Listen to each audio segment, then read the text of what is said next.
All right, let's see what we got here. We got some links, of course. You might want to cover your eyes for these two. Artificial intelligence is coming, and like most people, I'm worried if I'm going to be out of a job. I give dating and relationship advice to men based on the biological and psychological differences of women as given by the instincts of evolution, and I'm wondering if I'm going to be replaced by artificial intelligence. Can a computer do my job? That's the question. Like, if I was to give you advice and some of it came from me and some of it came from AI, would you? Yes. Because you give the same generic advice as every other dating life coach / whatever the fuck they want to call themselves nowadays. Be able to tell the difference. Show confidence. Yeah. Dress nice. Show that you care, but not too much. All right. You got other interests, you know. Don't put it on a pedestal.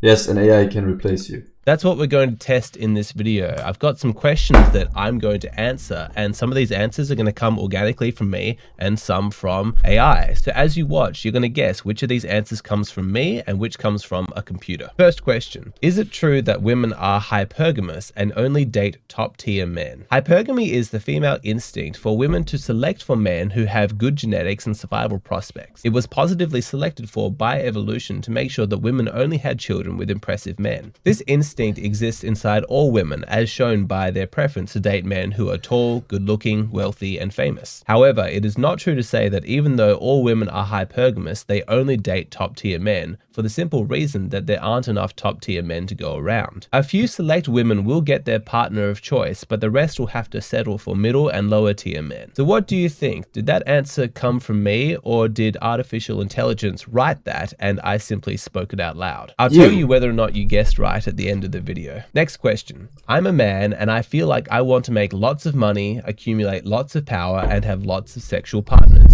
Is there something wrong with me? There is nothing inherently wrong with having ambitions for wealth, power, or sexual experiences. Many people strive for these things, and it's natural to have goals and aspirations in life. However, it is important to consider what are the underlying values that's causing you to have these desires. Are you pursuing wealth and power for personal fulfillment and wanting to make a positive change in the world, or are you driven by a desire for control and recognition? Are you seeking sexual experiences as a way to connect with other people, or are you seeking to exploit them and objectify them for your own personal pleasure? It's also important to consider the impact of your choices on other people. It's possible to pursue money, wealth, sexual experiences in an ethical way, but it's very important to be aware of the impact and consequences of your action on others and to always obtain consent for your actions. So what's your guess? Was that answer from me, or was it written by an artificial intelligence? All will be revealed at the end, but let's move on to the next question. What should I do if I'm scared to approach women because I'm worried about romantic rejection? First of all, it's completely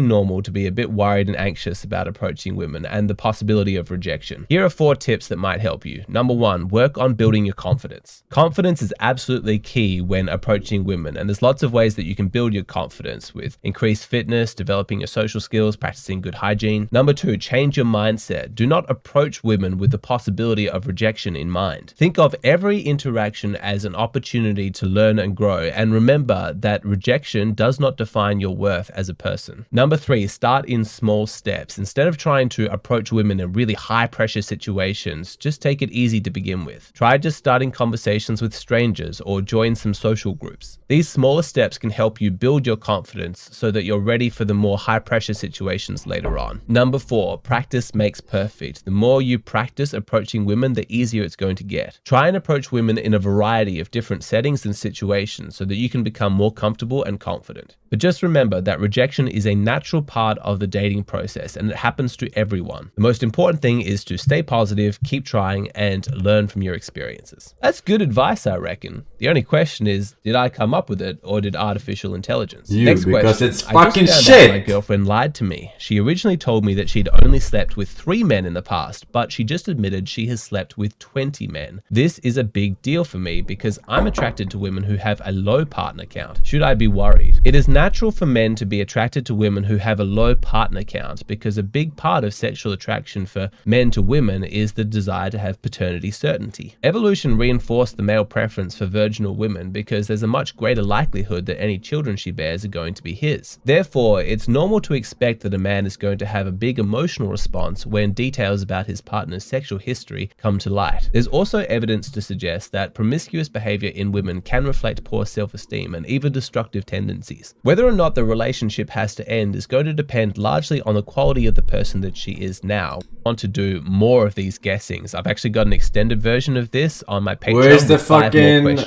fucking most viewed how you scored out of 10. Also, at the end of that Patreon video, I give my thoughts generally about the AI, and I put a link to the program that I used in case anybody wants to play around with it themselves. Well, I guess stability or physical attractiveness. This does not mean that they only date AI, but I wonder how many women are seeking men who are his UI was shit. Can't be arsed. Forsen is a great guy. He made a great PB. The juice will never beat it without K4. People have posed in the past, okay? Me and Forsen kissing, and I saw that. Me and Forsen kissing, we were like naked almost, and we're kissing on the bed. I saw that. I got hard.